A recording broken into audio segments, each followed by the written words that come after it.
ವಿಧಾನಸೌಧದ ವೆಸ್ಟ್ ಗೇಟ್ನಲ್ಲಿ 25,76,000 ರೂಪಾಯಿ ಜಪ್ತಿ ಮಾಡಿಕೊಂಡಿರುವ ವಿಚಾರಕ್ಕೆ ಸಂಬಂಧಪಟ್ಟಂತೆ ಅವರು ಸಚಿವ ಸಿ ಪುಟ್ಟರಂಗ ಶೆಟ್ಟಿ ಸಿಬ್ಬಂದಿ ಅದು ಗೊತ್ತಿಲ್ಲ ಅವರಿಗೆ.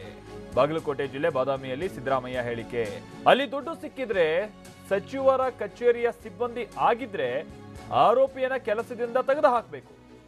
ಸಿದ್ದರಾಮಯ್ಯನವರು ಹೇಳಿರೋದು, ಪ್ರಕರಣದ ತನಿಖೆಯನ್ನ ನಡೆಸಿ ಮೊಕದ್ದಮೆಯನ್ನ ದಾಖಲಿಸಬೇಕು. ಆತನ ಹತ್ತಿರ ಹಣ ಹೇಗೆ ಬಂತು ಅಂತ ತನಿಖೆ ನಡೆಸಬೇಕು. ಬಾಗಲಕೋಟೆ ಜಿಲ್ಲೆ ಬಾದಾಮಿಯಲ್ಲಿ ಸಿದ್ದರಾಮಯ್ಯನವರು ಹೇಳಿಕೆ ಕೊಡ್ತಿರೋದು.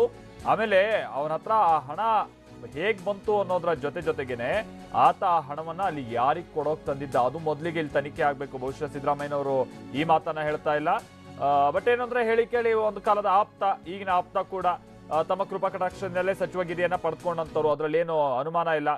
ಆದ್ರೆ ಆ ಸಿಬ್ಬಂದಿ ಎಲ್ಲ ಆಗಿದ್ರೆ ಅವ್ರಿಗೆ ಹೆಂಗ್ ಗೊತ್ತಾಗುತ್ತೆ ಅನ್ನೋ ದಾಟಿಯಲ್ಲಿ ಮಾತನಾಡ್ತಾ ಇದ್ದಾರೆ. ಜೊತೆಗೆ ತನಿಖೆ ಆಗ್ಬೇಕು ಅನ್ನೋಷ್ಟ್ರ ಮಟ್ಟಿಗಾದ್ರೂ ಅದೃಷ್ಟವಶಾತ್ ಆ ಮಾತನ್ನಾದ್ರೂ ಹೇಳ್ತಾ ಇದ್ದಾರೆ ಅವರು. ನೋಡೋಣ, ಅವ್ರ ಮಾತಿನಂತ ತನಿಖೆ ಆಗ್ಬೇಕು. ಆ ಹಣವನ್ನ ಯಾರಿಗೆ ಕೊಡೋಕ್ ಹೋಗಿದ್ದು, ಯಾಕಂದ್ರೆ ಪ್ರಾಥಮಿಕವಾಗಿ ನಮ್ಗೆ ಗೊತ್ತಾಗಿರೋ ಮಾಹಿತಿ ಅಂತೆ ಸಾಹೇಬ್ರಿಗೆ ಕೊಡೋಕೆ 25 ಲಕ್ಷ ಹಣವನ್ನ ಒಟ್ಟುಗೂಡಿಸ್ಕೊಂಡು ಹೋಗ್ತಾ ಇದ್ದೆ ಅಂತ ಮೋಹನ್ ಹೇಳಿದ್ದಾನೆ ಅನ್ನೋದು ಕೂಡ ಗೊತ್ತಾಗ್ತಾ ಇರುವಂತ ವಿಚಾರ. ಅದು ಕೂಡ ಪುಟ್ಟರಂಗ ಶೆಟ್ಟಿ ಅವರ ಕಚೇರಿಯಲ್ಲಿ ಆತ ಟೈಪಿಸ್ಟ್ ಆಗಿ ಕಾರ್ಯನಿರ್ವಹಿಸ್ತಾ ಇದ್ದಿದ್ದು.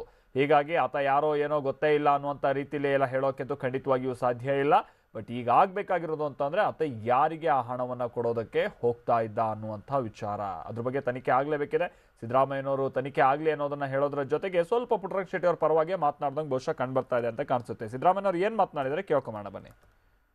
ಗೊತ್ತಿಲ್ಲ, ನನಗೆ ಗೊತ್ತಿಲ್ಲ. ಸಿಕ್ಕಿದ್ರೆ ಅದು ತನಿಖೆ ಆಗಬೇಕು.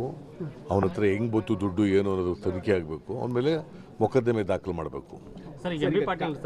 ಅವನು ಅವ್ರ ಹತ್ರ ಕೆಲಸದಲ್ಲಿ ಇದ್ದಾನೆ ಇಲ್ಲೋ ಗೊತ್ತಿಲ್ಲ ನನಗೆ.